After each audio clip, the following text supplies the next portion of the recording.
अस्सलाम वालेकुम, welcome to bird society. और आज की वीडियो का टॉपिक, जैसा कि आपको वीडियो के टाइटल से पता लग गया होगा, आज बेसिकली जो मैंने आपको सीरीज़ ब्रीडिंग के ऊपर टोटली बना के दिखाई थी कि जो इनलाइन ब्रीडिंग है, उसके बाद आउटलाइन ब्रीडिंग है, और उसके बाद मैंने आपको बताया था कि बुल ब्रीडिंग क्या होती है और किस तरीके से आप तीनों ब्रीडिंग के फार्मूलाज को यूज़ करके आप अपनी अपनी ब्लड लाइन बना सकते हैं, जो कि ब्लड लाइन आपके एन मुताबिक शौक शौक के एन मुताबिक होगी। यानी कि फॉर एग्जांपल अगर आप ये चाहते हैं कि आप फॉर एग्जांपल पिजनरी को ले लें, या अगर आप बाजी को ले लें, तो उसके अंदर आप ये चाहते हैं कि आपका जो मुर्गा है वो कीलों के थ्रू लड़े, और आपका मुर्गा जो है वो या पक्के पैरों पे लड़े। तो बहुत सारी चीज़ों को मद्देनज़र रखते हुए आप इन तीन जो है ना ब्रीडिंग की शाखों को जो है वो इस्तेमाल करके अपनी जो है ना पर्सनल ब्लड लाइन बना सकते हैं। तो इंशाल्लाह आज की वीडियो जो है ना वो मैं आप उसके अंदर आपको बताऊंगा कि आपने जो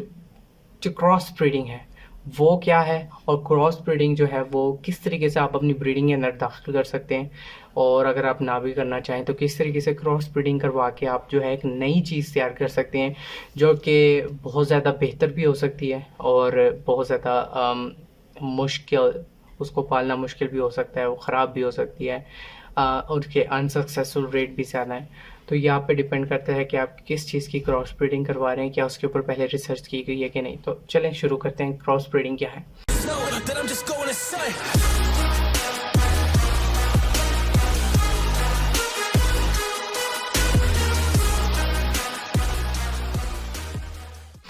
तो क्रॉस ब्रीडिंग, सबसे पहले मैं आपको बताता चलूं कि क्रॉस ब्रीडिंग, जैसा कि मैंने आपको बताया था कि आउट ब्रीडिंग के अंदर आप सेम नस्ल का जानवर लेते हैं लेकिन दो अलग जगह से लेते हैं। तो क्रॉस ब्रीडिंग के अंदर ये होता है कि आप टोटली डिफरेंट जानवर लेते हैं। फॉर एग्जांपल अगर आपने क्रॉस ब्रीडिंग करवानी है तो आप क्रॉस ब्रीडिंग, जैसे कि आपको नॉर्मली पता होगा कि एक नीली गाय थी और एक रावी गाय थी, तो दोनों को क्रॉस ब्रीड करवा के जो है ना एक नई नस्ल तैयार की गई जिसको उन्होंने नाम दे दिया नीली रावी गाय। तो इसी तरीके से बहुत सारी जो है ना आप सेम स्पीशीज़ को लेके लेकिन नस्लें डिफरेंट आप लेके तो है ना उनको आपस में ब्रीड करवा सकते हैं, जिसको क्रॉस ब्रीडिंग का नाम दिया गया। अब एक आपने कॉन्सेप्ट जो है ना वो ध्यान में रखना है कि आउट ब्रीडिंग के अंदर नस्ल एक होती है, जो परिंदे लिए होते हैं वो अलग जगहों से होते हैं, उनके वालिदैन सेम नहीं होते, उनके अबावजात टोटली डिफरेंट होते हैं। पीछे से आने वाली नस्ल आपको कबूतर में, अगर आपने क्या कहते हैं सेठी लिए हैं या आपने कमघर लिए हैं तो कमघर नस्ल ही होगी, लेकिन वो दूर डिफरेंट छतों से ली हुई होगी तो आपके पास आएगी। इसको आउट ब्रीडिंग कहते हैं। और जो क्रॉस ब्रीडिंग है, क्रॉस ब्रीडिंग ये है कि आपने क्रॉस ब्रीड के अंदर नस्ल ही टोटली डिफरेंट ली है। क्रॉस ब्रीड तो आप पिजन्स की करवा रहे हैं, कबूतरों की करवा रहे हैं, लेकिन आपने नस्लें डिफरेंट ली हैं। आप फॉर एग्जांपल सेठी वाले और आप जो है टैडी कबूतर, दोनों को जो है ना मिक्स करके आप क्रॉस ब्रीड करवा के एक नई नस्ल तैयार कर रहे हैं। जिस तरीके से जो टैडी बनाई गई थी तो उसके अंदर जो है गोल्डन जो कबूतर हैं जो उड़ान वाले, उनका ब्लड शामिल करके जो है वो कबूतर बनाया गया था।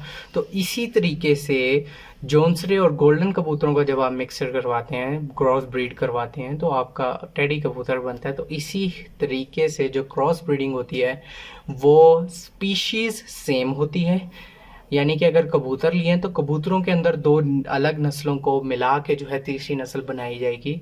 मुर्गबाजी के अंदर जो है वो दो मुख्तलिफ नस्लों को मिला के जो है ना तीसरा मुर्गे की नस्ल बनाई जाएगी।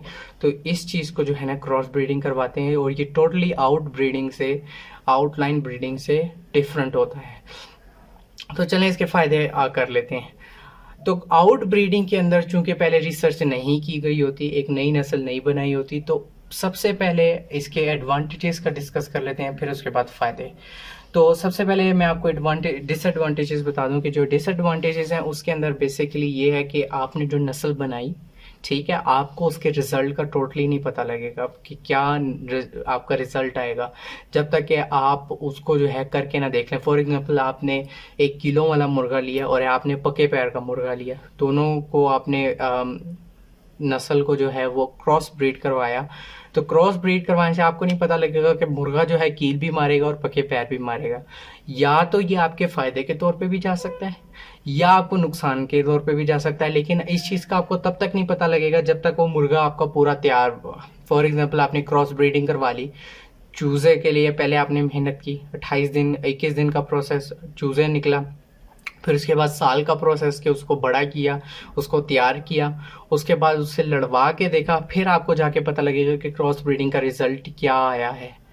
तो क्रॉस ब्रीडिंग के अंदर अगर तो पहले से रिसर्च की गई है तो इसका फ़ायदा है कि आपको पता होगा कि ठीक है यार, इसके ये एडवांटेजेस हैं, ये डिसएडवांटेजेस हैं, मुर्गा इस तरीके से निकलता है। या अगर आपने अपने डिज़ायर्ड चाह रहे होते हैं कि आपको जो खुद पसंद है रिज़ल्ट, वो आपको आने में जो है ना साल का अरसा लग जाए, 2 साल का अरसा लग जाए, आप मतलब रिसर्च करते जा रहे हैं। तो अब इसके जो है ना फ़ायदे डिस्कस कर लेते हैं। फ़ायदे जिस तरीके से मैंने आपको बताया कि रिसर्च अगर की गई हो और उसके बाद अगर आपको पता कि चले कि रिसर्च के बाद यही रिज़ल्ट आता है, तो फिर इसके फ़ायदे ही फ़ायदे हैं। आपके पास एक नई नस्ल, आपके पास एक नई नस्ल तैयार होगी, एक नई ब्लड लाइन तैयार होगी। उसके बाद क्या हुआ, एक नस्ल तैयार होगी, एक ब्लड लाइन तैयार होगी, उसका रिजल्ट इतना अच्छा है कि वो कभी उसका मुर्गा जो है वो लड़ाई में हारता नहीं है। जिस तरीके से आप कह लें, उसकी याददाश्त बहुत अच्छी है, पक्के पैर बहुत अच्छा मारता है, नाखून जो अपने कील जो हैं वो बहुत अच्छे मारते हो। तो किसी भी हवाले से अगर आप जानवर को तैयार कर रहे हैं और उस स्पेसिफिक पर्पस के लिए, उस स्पेसिफिक रिजल्ट के लिए, वो जो आपका डिज़ायर्ड रिजल्ट था, अगर आप उसको आप पा लेते हैं, तो मेरे ख्याल से सबसे अच्छा फ़ायदा इसी के अंदर है। और आप उस नस्ल को जो है ना आगे सेल आउट भी कर सकते हैं, आपने जो पर्पस के लिए किया था, तो सबसे बड़ा आपका फ़ायदा उसी हवाले से होगा। तो आज मैंने जो है ना आपको क्रॉस ब्रीडिंग के हवाले से बताया। तो इंशाल्लाह मुझे जो है ना अपनी दुआओं में याद रखिएगा। इसी के साथ अल्लाह हाफ़िज़, फ़ी अमानिल्लाह।